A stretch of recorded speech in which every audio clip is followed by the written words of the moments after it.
welcome to episode 2 of the Kids Cancer Therapy Toolbox podcast by the Children's Cancer Therapy Development Institute. And today I'm with Maymuna and Charles, and we're going to be talking about the last 10 years of the Children's Cancer Therapy Development Institute and everything that's happened in the journey. So let's start off by having Charles introduce himself and his background and your role as the scientific and executive director at cc-TDI. Well, thank you, Anna. So I'm a pediatrician and a children's cancer doctor, but also have been doing research on childhood cancer for a number of years, maybe funded by NIH for about 23 years. And there's a fun story, and we don't have to get into it here, of how I went full-time into the lab, but also helped design national clinical trials. So I'm the scientific director, the executive director, but also the head custodian, because startups are just like that. Everybody pitches in at every level. Was there another part of the question I was supposed to answer? Yeah, could you tell us a bit about your education and then what you were doing prior to cc-TDI? Oh, sure.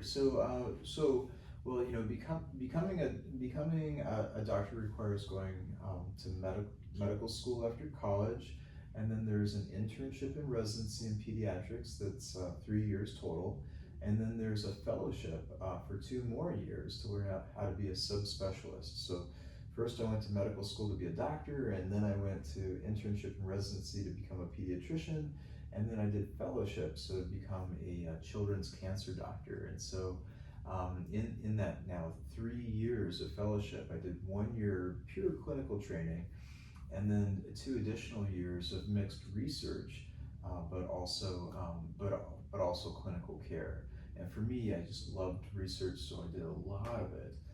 And I got to work with a mentor. His name is Mario.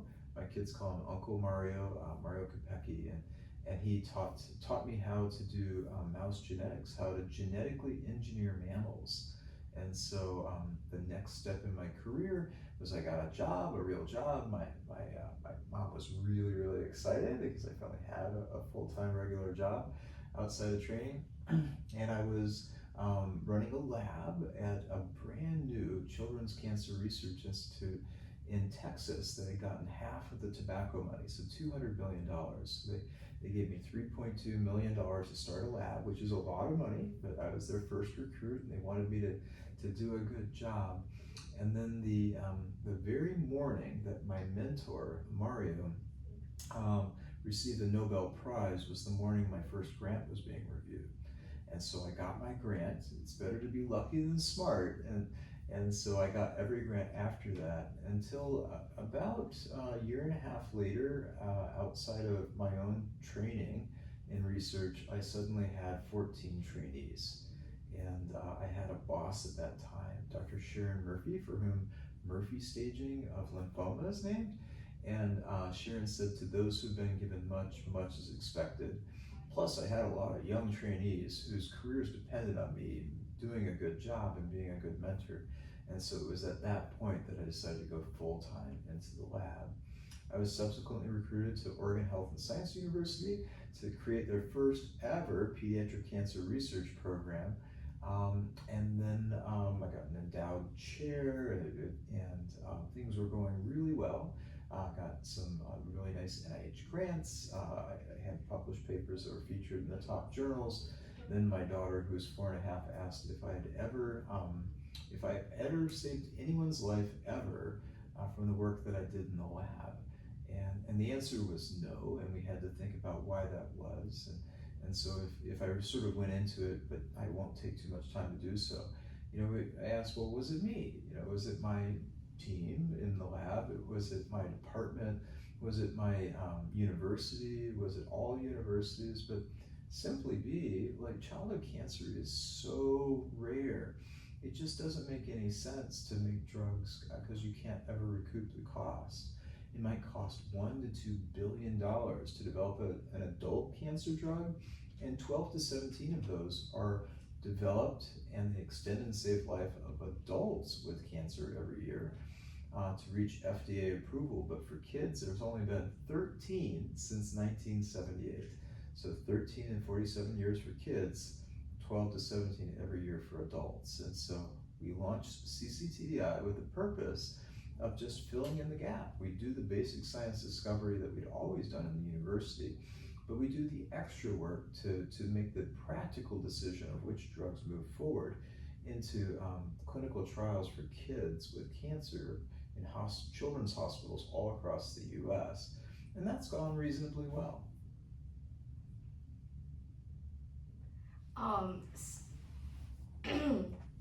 So, how do you even start with creating something like cc-TDI and keep it growing? Yeah, well, the first rule of a startup is don't start a startup unless you have an idea or a mission that makes sense to you, because every startup that ever starts, you're the only person who thinks it's a good idea, right? Because, who would have thought, and I have one of these here, who would have thought that you need 17,000 songs in your pocket? And by the way, it can be a phone. So you have to have a crazy visionary idea. Ours was to get five drugs for childhood cancer into clinical trials every single year. So that was our mission. And so it's better not to exactly know all you're going to have to deal with, because if you thought about it too hard, you wouldn't start. So we came up with mechanics. We said, okay, we have existing grants and we have enough money to pay the rent on a lab space. And so we went and started the lab. The next thing we said is we need scientists. We need to hire scientists. And then turns out a lot of young people are very idealistic. So people joined on. It wasn't the best pay. We were a startup, but they joined on and they worked hard. And we all worked at the kind of hard that you can only do when it's for a cause you care about. So our first employee was somebody with a bachelor's degree who'd been an ambulance driver in South Chicago. There's a lot of trauma, happening in South Chicago, South Side.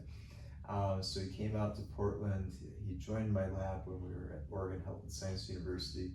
And he was the first person to raise his hand that he wanted to go to cc-TDI.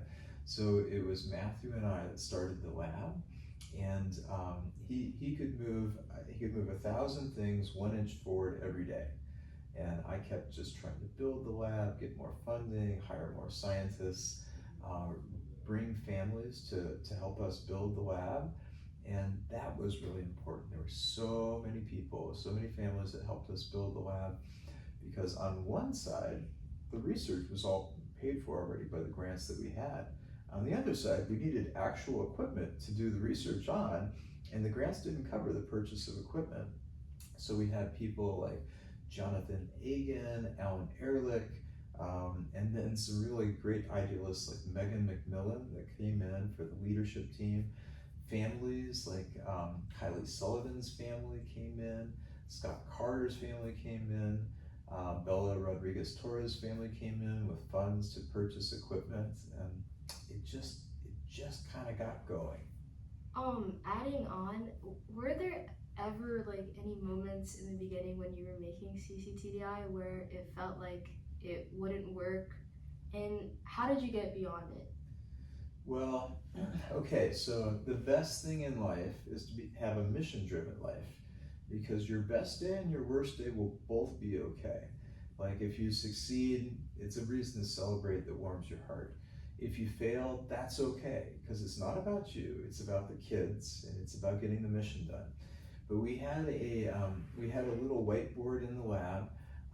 You know how they have in construction sites, they have a sign that says the number of days without an accident.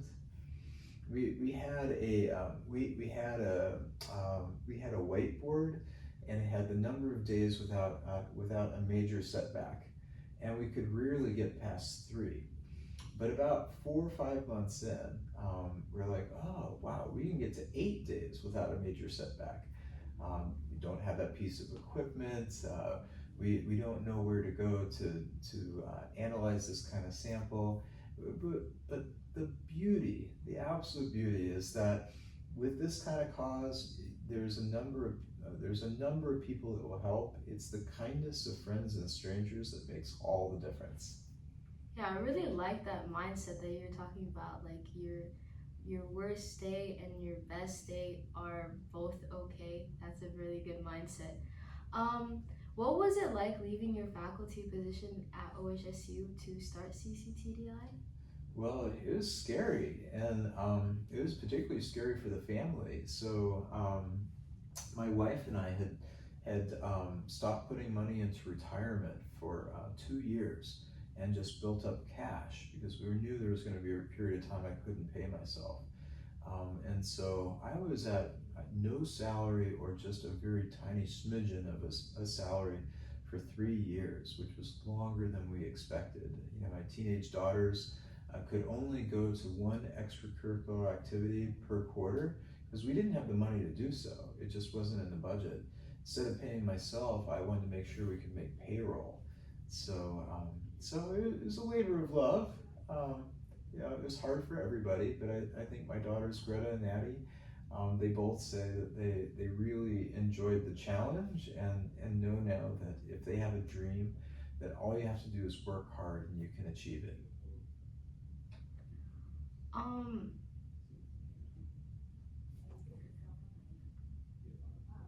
oh, sorry. How do you think that the organization has evolved and matured over time? Well, we actually went to almost enterprise scale, but recent times have put us back in startup mode. So okay. So we've always had great science. We've published 67 papers over 10 years, which outpublishes a lot of universities, and that have a lot of senior scientists or principal investigators, many of them. We just have one, but we have our full team of biologists and engineers that are working together with a synergy that's just really hard to beat, that productivity. So 67 papers in 10 years. We've gotten drugs into 3 national and international clinical trials. We've had features by the NIH Director's Blog, Scientific American, NPR, 2-page feature in a scientific journal that's pretty well known called Nature. So you'd say, oh, it's going great. On the other hand, we're completely soft money, like it's completely soft funding. Like we only have enough money to operate based on the grants and the donations we get each year. Now we have a diversified portfolio of federal grants. So proud to have 23 years of federal grants from the National Institutes of Health. We have foundation grants.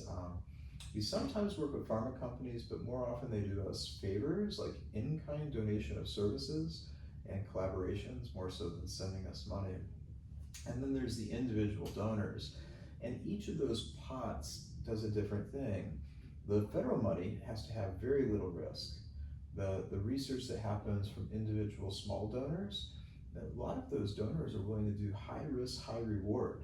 They let you take a chance, something that could be curative, but you just don't know.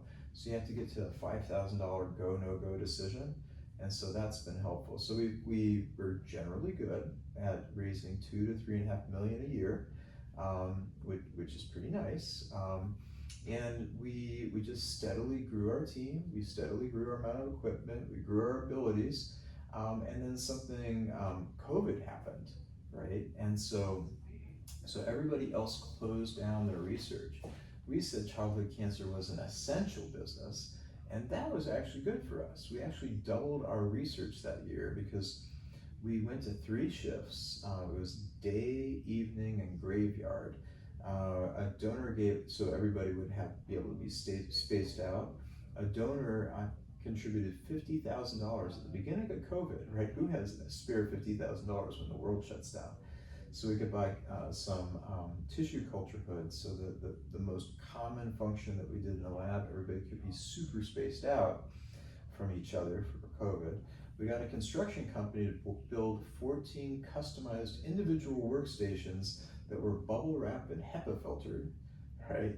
We got a new federal grant because we could prove that we were working and generating results. We got lots of other grants, and then we had a lot of people who were doing online college, and they're like, oh, I don't know about online college. So they're like, I used to be an intern, can I come back? And we're like, absolutely.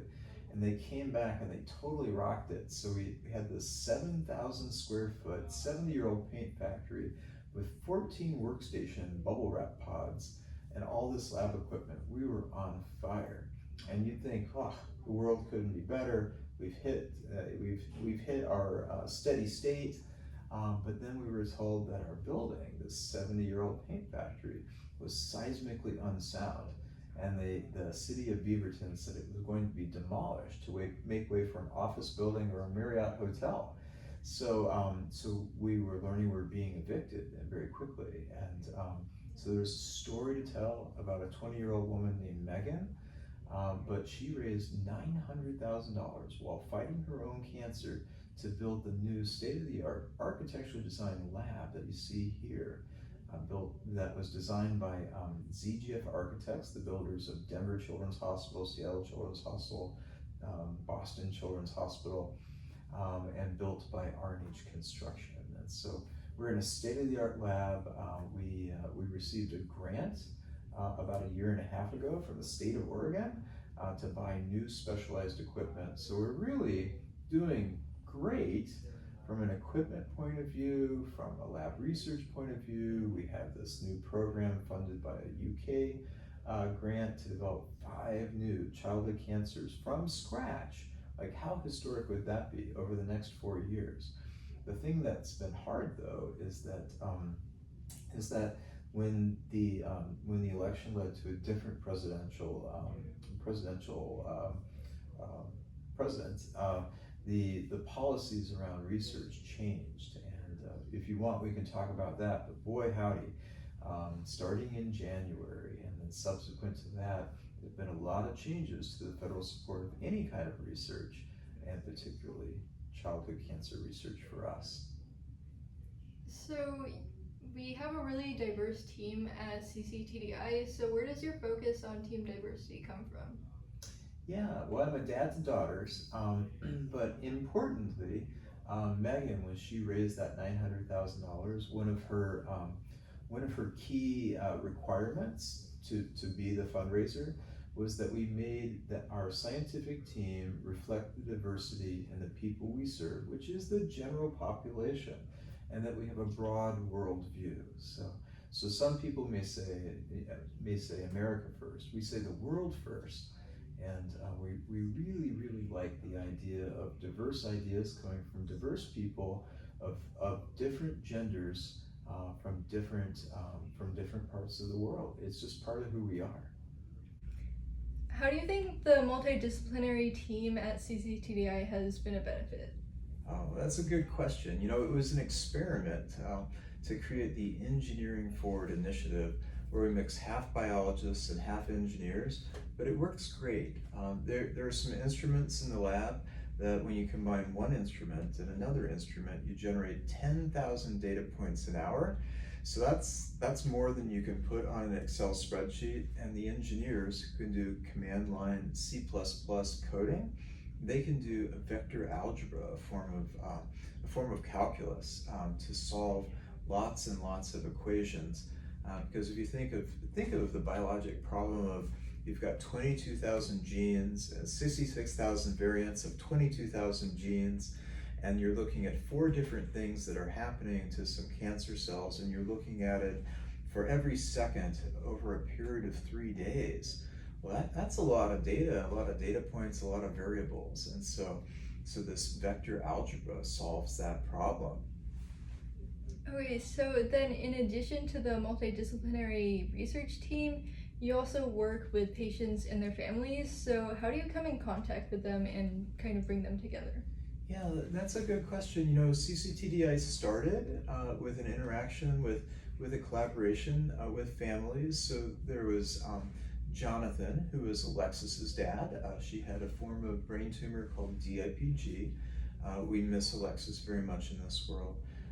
But Sahara's grandfather, Alan, he also was a co-founder, and we thought, you know, if you're going to do something different and try to change history, you should try to do it differently.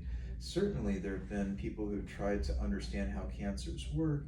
They never, those mechanisms, how it worked, didn't necessarily lead to the development of drugs, which didn't necessarily lead to the trials that the kids wanted. So we thought if we wanted to do that, we had to pull it across a really expensive process, drug development. And how do you do something where there's not much profit at the end, but it's the right thing to do? Well, the nice thing is the families have moral authority.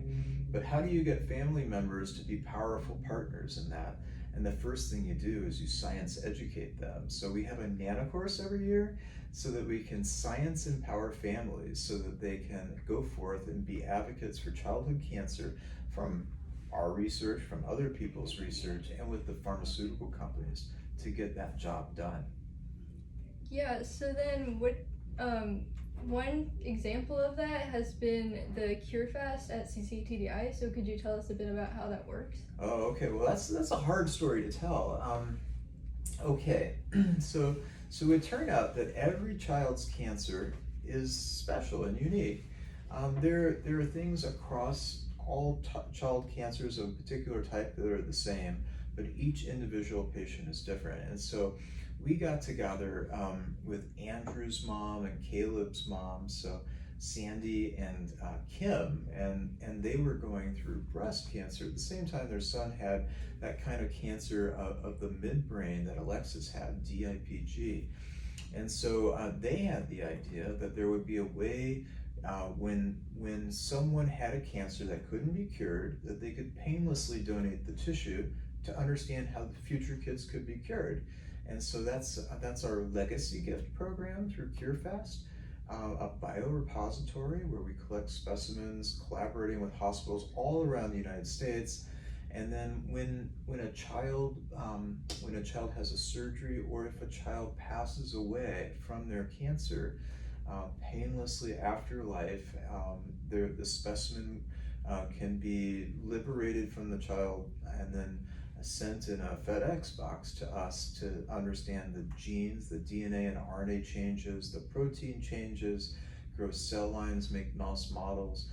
But the curious thing that we figured out when we hit about 60, 70,000 samples is that we suddenly had all the samples we needed.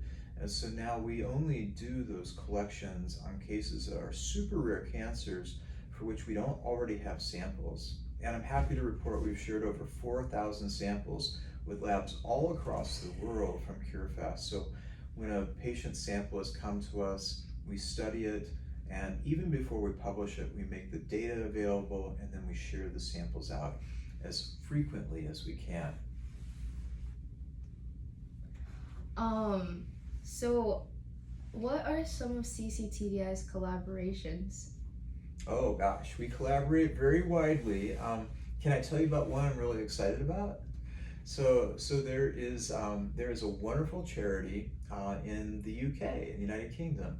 It's called Cancer Research UK, and they raise money at pubs. They raise money by having thrift shops, and somehow they create a whole bunch of funds so that people can collaborate internationally. And so we're part of one of their Cancer Grand Challenge projects. It's called KUDAC, not like Kodak cameras, but KUDAC. And it's a knockout oncogenic drivers in childhood cancer. And so we're working with the University of Pennsylvania, MIT, UCSF, Curie Institute, University of Würzburg, University of Vienna, University of Dundee, but most importantly, with a partner who's taking no money on their part, Nurix Therapeutics. They're developing with us 5 new childhood cancer drugs from scratch, even though they're not profitable, at their own expense. And so we're in just at the beginning of the 2nd year, and the program is racing forward. The progress is really heartening. So in the space of a time that there have only been 13 drugs intentionally developed for kids that were effective enough to reach FDA approval since 1978, so 13 in 47 years for kids, but 12 every year for adults, so really different. Like, we're developing 5 new ones over the next 4 years. I was curious, what are the cancers, or what are you developing for each drug? Oh, So every drug is the same class. They're protein degraders, and so well, you know what? I have a little bit of a description here. So this is a 3D printed model, and this 3D printed model is of DNA and one of the cancer proteins, and then you'll see that there's a drug that's sitting in that pocket. Here, I'll move it a little closer to the camera. So DNA in black, and green is the protein, and white is the drug. Well, that drug actually is just the hook. It's one side of a drug. And what it will do is it'll drag the green protein away from the DNA, away from its ability to drive the cancer, and move it into the recycling bin of the cell. So these are protein degraders that lead to the proteins being degraded and recycled. And so some people call those PROTACs. I heard that before you guys were in Oregon, you guys were in Colorado. What was it like moving cc-TDI from Colorado to Oregon, especially when it was just starting up? Right. So, well, let's see. So we started in Oregon. So I had an endowed chair at Oregon Health and Science University, started their first pediatric cancer research program. And then we decided, from my daughter asking me if I'd ever saved anyone's life ever, that we needed to do something different, which was starting cc-TDI so we could move fast, but also partner with pharmaceutical companies like we're doing. So we thought we would move to Colorado because a colleague had been an Oregon State veterinarian who treated cancers in dogs that were the exact same as kids, like osteosarcoma, rhabdomyosarcoma, so bone cancer, muscle cancer. But when we got there and we started our lab there, and we'd been there for about 8 months, a mom from Corpus Christi, whose daughter had a type of cancer of the peripheral nerves called neuroblastoma, she called up and said, I just don't know about this whole dog thing. She said, well, what you really should be doing is just using smaller amount of drugs on mice. They move much faster than the clinical trial speed in dogs. And then my daughter might get that available drug much sooner.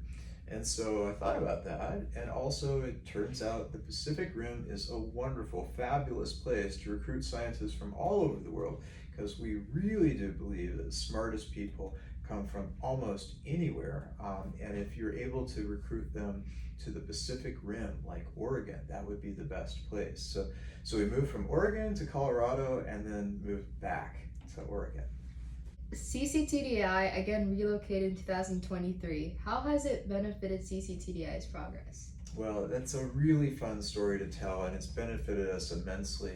So back during COVID, there was a 19-year-old woman named Megan who couldn't go to college because she was still being treated for cancer 6 years into her treatment. But she asked if she could participate in our lab meetings. At the same time, we got notice from the city of Beaverton, the landlords, on our beautiful 70-year-old, 7,000 square foot paint factory that Nike had remodeled as an offsite creative space, which we used for a lab. They said that it was being condemned, it was seismically unsafe, and they were going to knock it down with a wrecking ball to make way for either an office building or a Marriott hotel. Well, we were a little sad, but Megan said, hey, how much would it cost to build a lab? And we've been thinking about it. We had Rich Shiga at ZGF Architects on our board of directors, and we knew exactly how much it would cost. So I said, well, Megan, we need $900,000. And she says, well, 900, that's easy. And I'm like, no, 900,000. And she said, well, I have 34,000 followers on Facebook.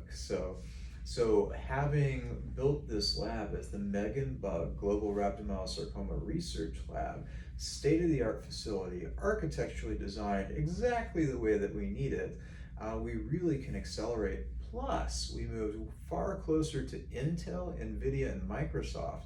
So we're taking advantage of all the technologies from machine learning, artificial intelligence, and GPU, computer-based, and here's an example, computer-based drug design. So has there been a story, character, or individual who stayed with you throughout cc-TDI's 10-year journey? Yeah, that's a really good question. So that's an easy answer. That's Shane. So Shane is forever two. He had also childhood muscle cancer, rhabdomyosarcoma, that had spread to his brain and his spine. So he never gained language because of the tumor, but he was smart. He could express himself just fine. In fact, when his brother was playing soccer, he'd make sure Chase knew whether he approved or didn't approve of his game on any given day.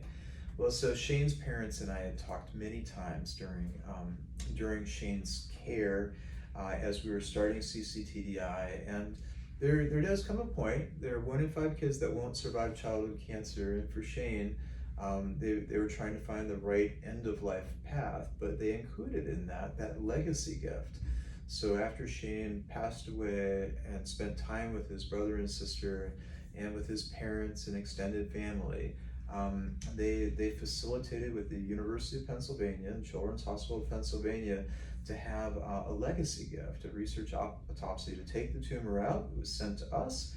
We sequenced the DNA, we sequenced the RNA, we made a cell line out of it, we made a mouse model, and that helped us develop our very first clinical trial to turn off the Pax-Foxo protein in childhood muscle cancer. So that was a Children's Oncology Group clinical trial open in 21 children's hospitals across the United States. And even today, I talked to Shane's mom, Michelle, a scientist herself and a board member of cc-TDI. So similarly, have you ever had an intern, because cc-TDI has had a lot of different people and interns come through during the years. So have you ever had one come back to work at cc-TDI? Oh my gosh, come back to work at cc-TDI.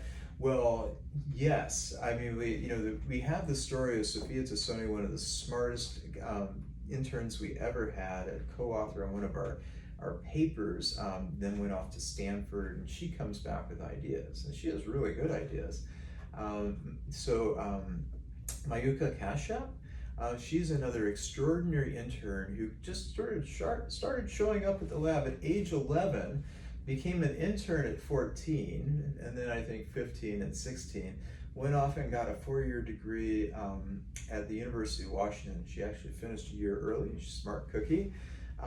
Then she came back to work for cc-TDI for a year, and now, just last month, she started medical school. So very proud of Mayuka and very proud of Sophia. Now, I think you know Sophia, don't you? Yeah, Sophia actually graduated from my school in, I think it was 2020, and she's actually come back to work with our school's Women in STEM club to host a journal club for, I believe it's the 2nd summer now, so she's really having a big impact on future, medical people. And that's huge. I mean, so just so people know, journal clubs are what you do in graduate school or medical school, and she's bringing that back and introducing it to high school students.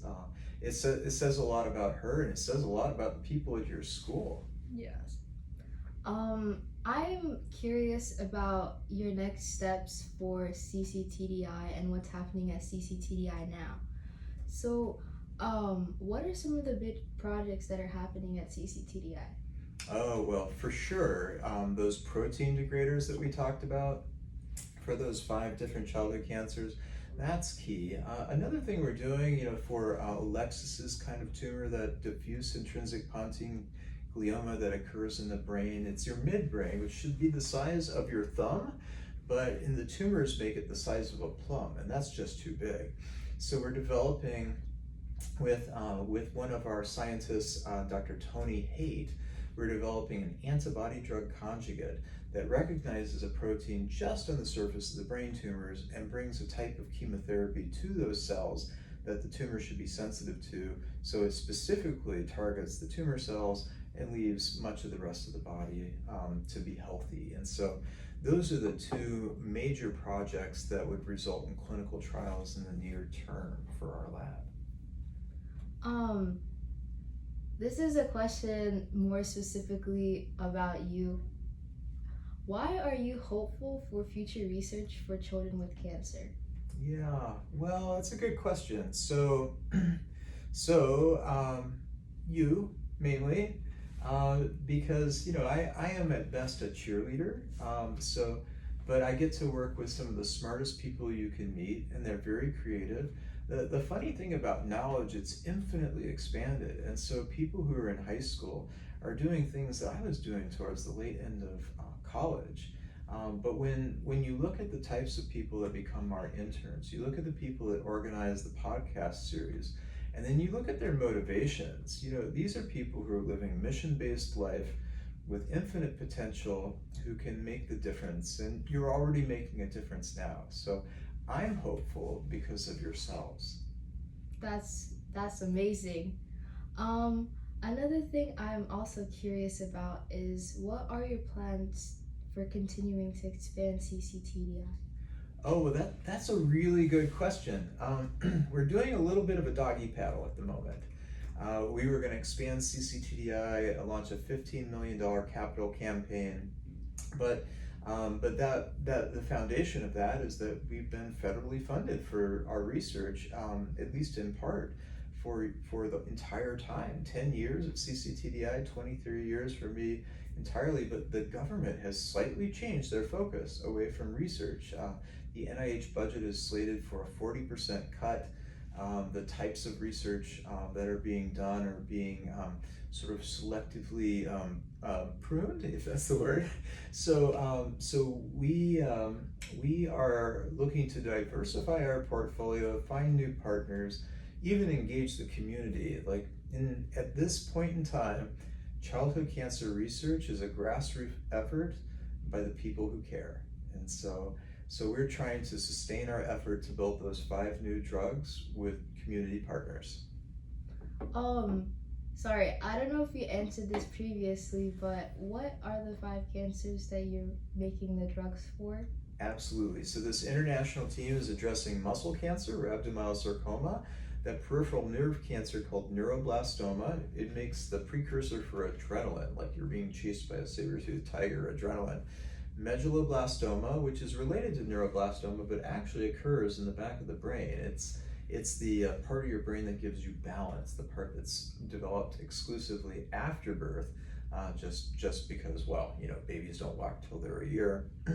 There's another cancer called Ewing sarcoma, which is it's a cancer in bone that chews away bone.